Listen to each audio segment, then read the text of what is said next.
Minor League Baseball is in the middle of its biggest transitional phase in its 119-year history. In 2019, it was announced that Major League Baseball would potentially sever its ties with as many as 42 minor league baseball teams, including the entire Pioneer League, which has been a staple for summers in Montana for over half a century. When the league was founded in 1939, teams were originally based in Idaho and Utah, with the Pioneer League eventually introducing franchises in Wyoming, Colorado, and Montana. The Pioneer League has brought America's pastime to one of the most isolated places in the United States, and now the entire league's future is up in the air. The Billings Mustangs, Missoula Paddleheads, and Great Falls Voyagers have given Montanans a connection to Major League Baseball that would be almost non-existent without their presence every year from June to September.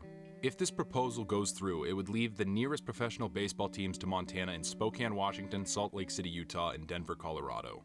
This would force the majority of Montanans to travel a minimum of 200 miles just to watch a minor league baseball game, and across the country, many rural areas would no longer have access to professional baseball. In Montana, the Missoula Paddleheads, whose field sits along the Clark Fork River, have spent the past 21 summers in the Garden City as affiliates of the Arizona Diamondbacks. Formerly known as the Missoula Osprey, they rebranded to the Paddleheads in 2019 and won the Minor League Baseball fan vote for Best New Design for the 2020 season.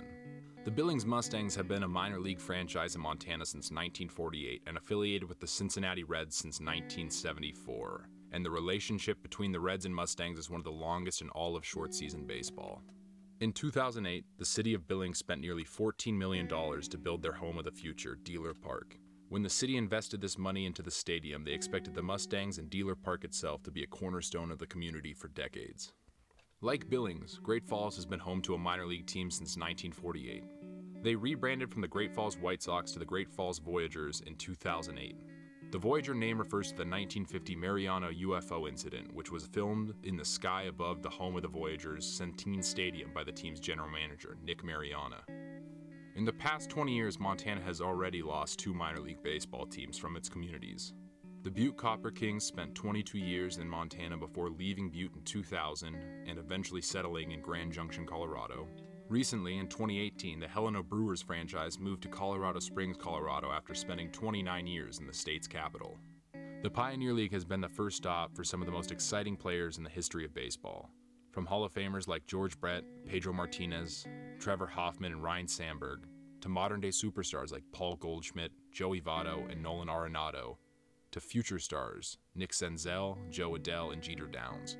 Communities like Great Falls, Billings, and Missoula take great pride in seeing their guys work their way to the majors, and the connection these fans have with these players lasts throughout their careers, regardless of what team they play for. The stadiums in Montana seat 40,000 less than a major league ballpark, but the experience of a summer night in Montana, watching the Mustangs, Paddleheads, and Voyagers play, is a much more intimate look at America's pastime. Teams across the country that are at risk of losing their MLB affiliations are working together with their local governments and state legislators to try and keep professional baseball in rural America.